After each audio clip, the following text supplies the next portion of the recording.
We live today in this year, in this present time, with a mind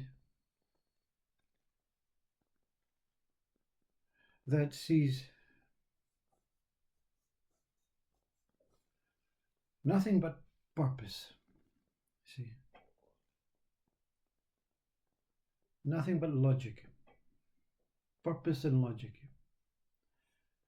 Of course, there are more words that describe what the speaker is trying to convey.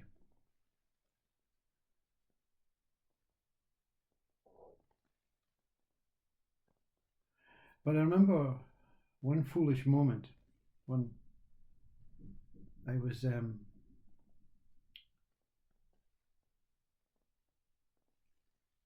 walking with a friend, and we were just walking.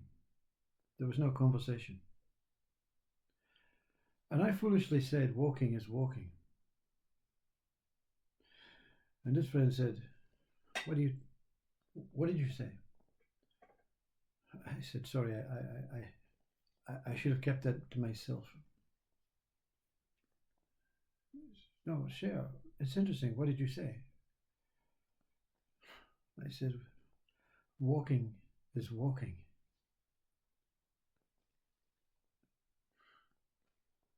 And this friend said, I don't get it, but I do get it.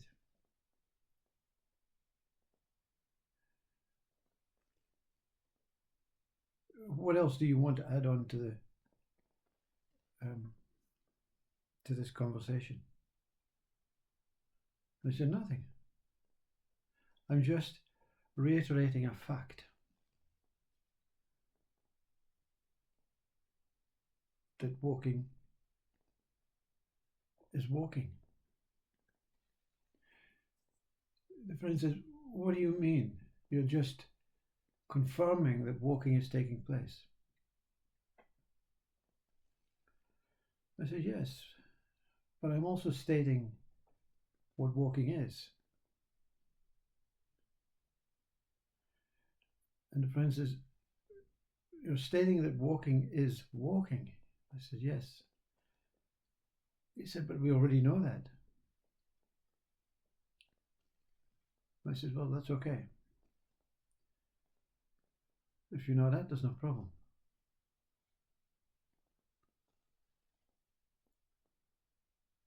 And we walked on in silence again. And his friend said, stopped and said,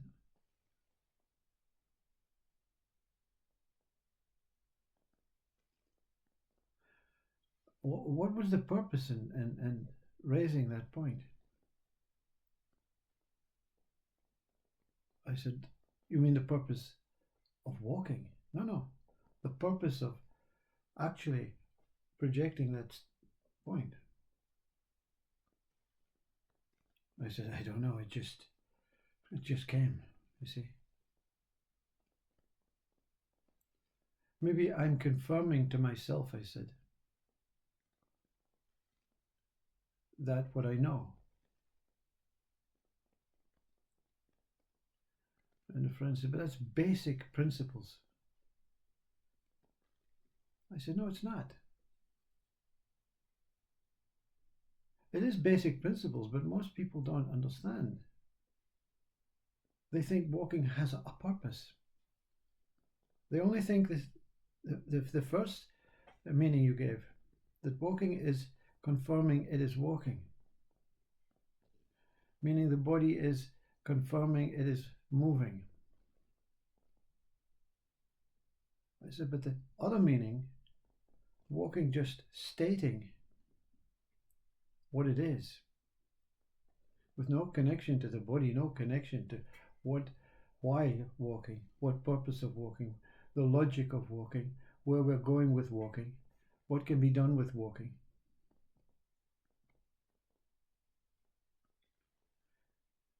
You see, to get to the root meaning of any word, you have to The world has to accept itself as whatever it is. So when you say breathing is breathing, it's not an act. The mind has made it into an act.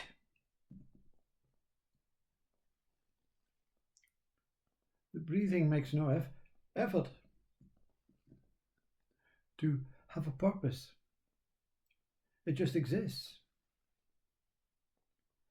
The breathing does not know. It's controlling the life of this body. Breathing is breathing. It just is what it is. You see, and when you understand with that very, very sensitive but stable, you understand the very concept of life, the very purpose of life. Life has no purpose, it simply is. Life is life. See? So when you give a birth to a new word, you give birth to a dualistic meaning. The original meaning may be the cloud. Let's give that white fluffy thing a name. The cloud. Okay? So the cloud becomes the cloud. But the cloud holds no purpose of having to know it's a cloud. It has no purpose in knowing that it has to produce rain, that we call rain. So if you look at life, in that, I don't know if you're too young to remember, but when we used to make photographs at art school, we would develop these into negative strips. We call a microfiche of strip, negatives. So this is how life is made up, you see. It's not made up as one, it's made up as one whole photograph, right? One whole experience, one whole moment. But it is the only way it has, if you look at God as, say, a human that, or a form that is the ability to create a universe and a whole galaxy and a whole cosmos and sit down and plan it out, he's going to have to work out what kind of things is required for living, like breath, oxygen, planets, atmospheric systems, space, form, flesh, bones, blood, whatever it is, right? So each one is an individual component of this microfiche until this image of life. So the cloud is simply a cloud. Rain is simply rain. To connect it, there needs no mind, no understanding, no reason, no purpose, no method to try and say, well, we have a story to tell about what is taking place. If that's your thing, that's your thing. If you're a writer if you're a scientist, if you're a geologist, if you want to know all these things, you're not discovering anything.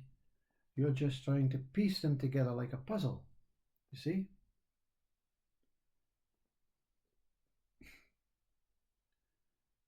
So the speaker is not saying what we're doing in life is wrong. The speaker is saying there is an opportunity to fully understand what is taking place through uncovering or removing the story of connection into a disconnection, not to understand what the whole image is, because we don't have to understand it. It's in front of us. We have an emotional body sensory system that sees what's taking place. We don't have to understand what's taking place. You see, this God went a hell of a long way to put these little images together, these little microfiches. This is the cloud. Okay, what will the cloud produce? It needs to produce water. This is the rain. Okay? So when it's played out in the projector, it is what it is. See? You see, the mind of intelligence, the mind of wanting to know more, cannot know more than what is taking place. You see? You can revert back to what the speaker is speaking about, that Rumi beginning, the root core of existence, moving in to the root core of mind, the beginning of words, the beginning of names, the beginning of purpose, methods, practices, reasons, logic, chaos. Whatever we want to describe as an individual being about this world, we are clearly able to do so through a conditioned programming of every single word that is available for your mind. So every word expresses and fully undresses what it is. Walking is walking. Cloud is cloud. Breathing is breathing. So God has covered both. Here it is, stable, as an individual part of the microfiche. Breathing. Okay? Purpose of breathing, to maintain a continuation of life. So breathing has to have a secondary, whatever you want to call it, a body. Okay, so breathing and body go together. Okay, they're individual components. But when God puts the microfiche, the negative, into the projector,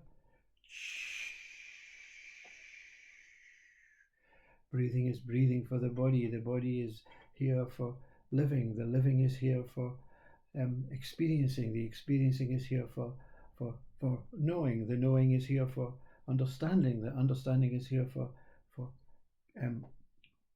whatever it is, you see. So whatever way you are, enlightened or non-enlightened, experiencing your root being, your root self, your genuine original place on the microfiche, because the microfiche does not only hold the life forms, every day a new microfiche is being. This is Johnny, this is Susan, this is Mark, this is Anthony, this is Bob, this is Sally. Yeah, and Sally has a little microfiche, and Sally's microfiche will be the story of Sally. Yeah. And we break Sally down into the day. You know, Sally is awake, Sally is walking, Sally is running, Sally is eating, Sally is exploring, Sally is learning, Sally is understanding. Yeah. And then we have consciousness that plays the projector out, and Sally is living as Sally. The cloud is living with a purpose as a cloud. Yeah. So there's no wrong way,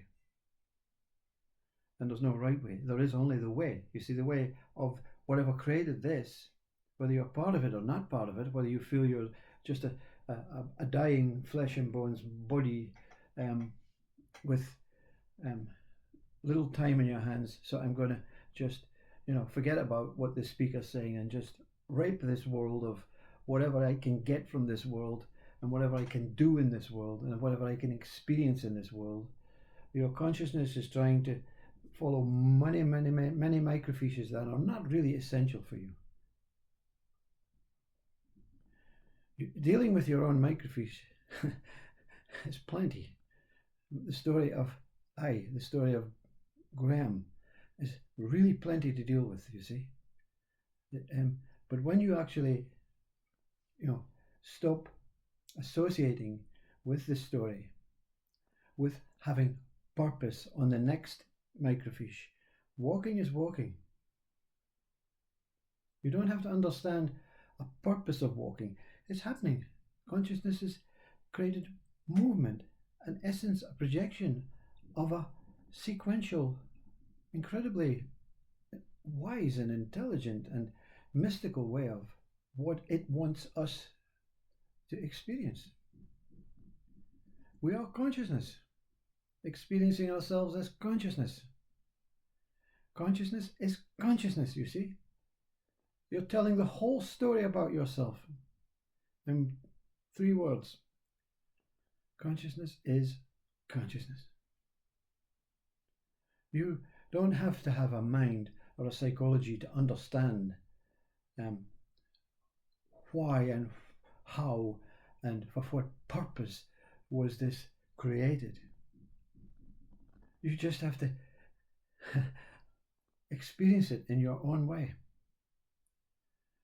So you'll never hear the speaker condemning intelligent people who are mentally ill in our understanding of what mental illness is. Schizophrenia. God made this schizophrenia. Why? No, it's just a mixed up microfiche, you see. We're trying to deal with so many microfiches and we get entangled. You see, the entangled theory comes in. So God is continually making up new microfiches to try and overcome this by producing a new conscious shift every moment. All the time, new conscious shifts are being planted into this living experience. And you're able to either live as consciousness or live as consciousness with multiple stories, multiple personalities, multiple states of mind, multiple. If you can cope with that, you're an amazing, amazing creature of life, you see. I don't know if this makes sense. But sense is simple, it's basic, but it's no longer valued. You see, has to have a purpose. Cloud has to have many purposes, not just the purpose of producing rain. It has to have the purpose of and these purposes are taking place. They've already been created. Stop trying to think we're intelligent and above and beyond this that created this. We're just mimicking, but in a very, very limp and pretty pathetic way for God. Just let everything be as it is, and just let life, explore itself consciously or unconsciously. Really matters not.